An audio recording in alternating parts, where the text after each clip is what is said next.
Welcome to కేఫై TV news. ప్రజా రక్షణ సమితి చైతన్య సభను జయప్రదం చేయాలని పీఆర్ఎస్ వాల్ పోస్టర్ విడుదల.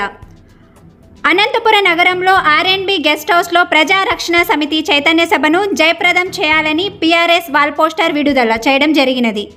ఈ నెల 29/2/2024 ప్రజా చైతన్య సభ జరుగుతున్నది. అందులో భాగంగానే ఈరోజు ఈ పోస్టర్ రిలీజ్కి ముఖ్య అతిథిగా మాజీ జడ్జి కిష్టప్ప, ఎస్సీ జనసంఘం రాష్ట్ర అధ్యక్షులు దాసుగానపల్లి కుల్లాయప్ప, ఎంఆర్పీఎస్ 2 జిల్లాలు ఇన్ఛార్జ్ సామ్రాట్ మధు, వడ్డేర్ల సంఘం డాక్టర్ కుల్లాయప్ప, వెంకటేష్, రజక సంఘం రాష్ట్ర అధ్యక్షులు కసాపురం ఆంజనేయులు, ఆంధ్రప్రదేశ్ పూసల సంఘం హనుమంతు, బేడా బుడగ జంగం మల్లి అంజీ, ఐఐఎంఎం భాష, సాయి పవన్, ఉపాధ్యాయ టీచర్ ఎర్రిస్వామి మరియు ఒక 20 మంది సభ్యులందరూ కూడా ఈ పోస్టర్ రిలీజ్లో పాల్గొని సభని విజయవంతం చేయాలని ఎస్టీ, ఎస్సీ, బీసీ, మైనార్టీ ప్రజలందరినీ కోరడం జరిగినది.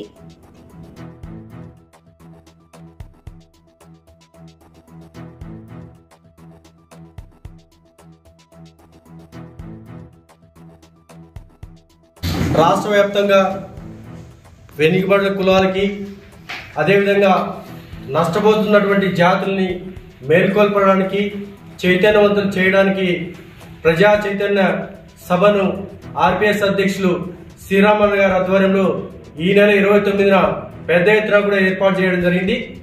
ఈ యొక్క సభకి మొత్తం దళిత, గిరిజన, బడుగు, బలహీన వర్గాలతో పాటు ఎవరైనా ప్రేమ అభిమానం కలిగిన ప్రతి కులం కూడా హాజరు కావాలని చెప్పేసి విజ్ఞప్తి చేస్తూ, అదేవిధంగా భావితరాల భవిష్యత్తు కోసం, అదేవిధంగా మనం పడుతున్న ఇబ్బందుల దృష్ట్యా డాక్టర్ బాబాసాహెబ్ అంబేద్కర్ ఇచ్చిన రాజ్యాంగ స్ఫూర్తితో మన హక్కుల కోసం, మనకు రావాల్సిన విధుల కోసం అనేక సందర్భాల్లో కొట్లాడుతున్నాం, మాట్లాడుతున్నాం.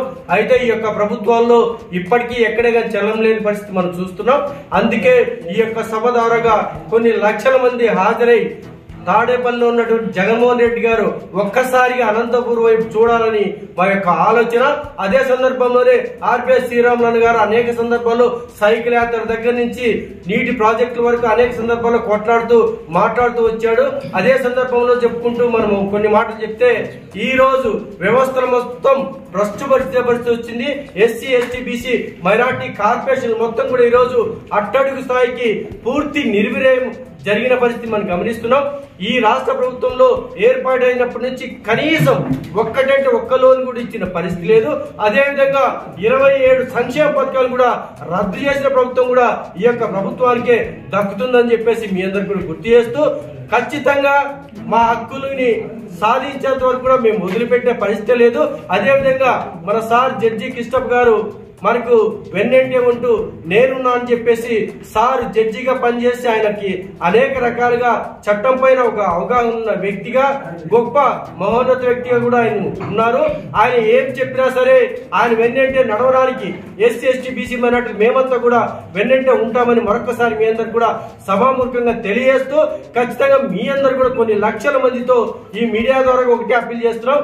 మీరు కూడా పెద్దవాళ్ళకి మీరు ఇంతవరకు సపోర్ట్ చేసినచ్చు, మాలాంటి కుల సంఘాలు కూడా మీరు సపోర్ట్ చేసి న్యాయవంతంగా ఈ యొక్క సభని పెద్ద ఎత్తున సక్సెస్ చేయడానికి మీరంతా కూడా సాయశక్తిగా కృషి చేయాలని కోరుకుంటూ మరొకసారి జడ్జి కిష్టప్ గారికి మనస్ఫూర్తిగా ధన్యవాదాలు తెలియజేస్తున్నాం. ఎందుకంటే ఆయన ఏ ఒక్క చిన్న సభ పెట్టినా సరే ఖచ్చితంగా మేము ఎస్సీ, ఎస్టీ, బీసీల కోసం అండగా నిలబడతానని చెప్పేసి అన్ని మీటింగ్లు అటెండ్ అవుతూ పెద్ద భరోసాని, ఒక ధైర్యాన్ని ఇస్తున్నటువంటి కిష్టప్ప గారికి మరొకసారి ధన్యవాదాలు తెలియజేస్తూ జై భీమ్, జై హింద్.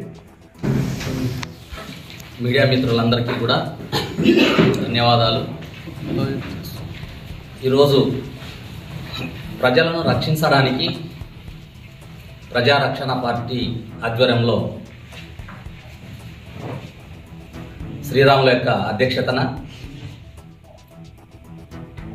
వాల్ పోస్టర్ రిలీజ్ చేసి ఈ కార్యక్రమాన్ని 29వ తేదీన స్థానిక ఆర్ట్స్ కాలేజ్ డ్రామా హాల్ నందు ఏర్పాటు చేయడం జరిగింది. ఈ సమావేశానికి ముఖ్య అతిథులుగా రిటైర్డ్ జడ్జి కిష్టప్ప సార్ గారు హాజరవుతున్నారు. ఇంకా ప్రముఖులు కొంతమంది హాజరవుతున్నారు. ముఖ్య ఉద్దేశం ఏంటంటే, డాక్టర్ బాబాసాహెబ్ అంబేద్కర్ గారు రాసినటువంటి రాజ్యాంగాన్ని అమలు పరిచేటువంటి క్రమంలో తాడిత పీడిత ప్రజలకు అణగారిన వర్గాలకు రిజర్వేషన్లు అమలుపరిచి తారతమ్యాలు లేకోకుండా ఉండాలనేటువంటి సదుద్దేశంతో 10 సంవత్సరాలు ఈ యొక్క రిజర్వేషన్లు అవసరమని చెప్పి తెలియజేయడం జరిగింది. అయితే కింద స్థాయి బడుగు బలహీన వర్గాలకు అవి అందుకోకుండా 10 సంవత్సరాలు కాకోకుండా ఇప్పటికి 75 సంవత్సరాలైనా ఆ రిజర్వేషన్లు కొనసాగిస్తూనే ఎవరైతే పాలకులు ఉన్నారో పాలకులే వాటిని దోచుకునేటువంటి పరిస్థితి ఈనాడు ఏర్పడుతూ ఉంది. అది ఏ విషయంలో అయినా, విద్య కావచ్చు, వైద్యం కావచ్చు, ఉద్యోగం కావచ్చు, సంక్షేమం కావచ్చు, రాజకీయం కావచ్చు, ఏ రంగంలో అయినా దోపిడీదారులు ఎక్కువైపోయి సామాన్యునికి ఎలాంటి సంక్షేమ పథకాలు అందలేక ఇబ్బందులు పడుతున్నటువంటి తరుణంలోనే మరి పార్టీలకు బుద్ధి వచ్చే విధంగా పార్టీలు బడుగు బలహీన వర్గాలను గుర్తించే విధంగా ఈ సభను నిర్వహించుకోవడానికి ఏర్పాటు చేసుకోవడం జరిగింది. ఈ సభ ద్వారా సమాజానికి మరి అదేవిధంగా పార్టీలకు కనువిప్పు కలిగే విధంగా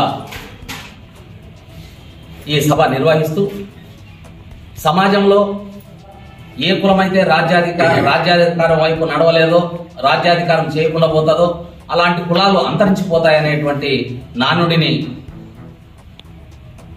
దృష్టిలో పెట్టుకొని ప్రతి కులానికి వాళ్ళ జనాభా దామాషా ప్రకారంగా ఎమ్మెల్యే కావచ్చు, ఎంపీ కావచ్చు, ఎమ్మెల్సీ కావచ్చు, జెడ్పీటీసీ, ఎంపీటీసీ, సర్పంచ్ ఇవన్నీ కూడా అందరికీ సమానంగా జనాభా దామాషా ప్రకారంగా పంపిణీ జరగాలనేటువంటి ఉద్దేశంతోనే ఈ సభను నిర్వహిస్తున్నాం.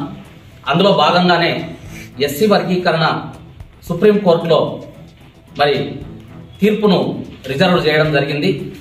మాన్య శ్రీ మందాకృష్ణ మాదిగ గారి నాయకత్వంలో మరి ఈ యొక్క రిజర్వేషన్లు కూడా తొందరలోనే మనకు ఫలాలు అందితే దాన్ని వేచి చేసుకొని రాజకీయ పరిణామాలని దృష్టిలో ఉంచుకొని మాదిగ ఉపకులాలతో పాటు అన్ని వర్గాల ప్రజల్ని కలుపుకొని జనాభా దామాషా ప్రకారంగా మరి రాజకీయంగా ఎదగడానికి ఒక మార్గాన్ని సుగమం అవుతుందని చెప్పి ఈ సందర్భంగా మేము కోరుకుంటూ మరి కృష్ణప్రసాద్ గారు ప్రత్యేకంగా ఆయన న్యాయమూర్తి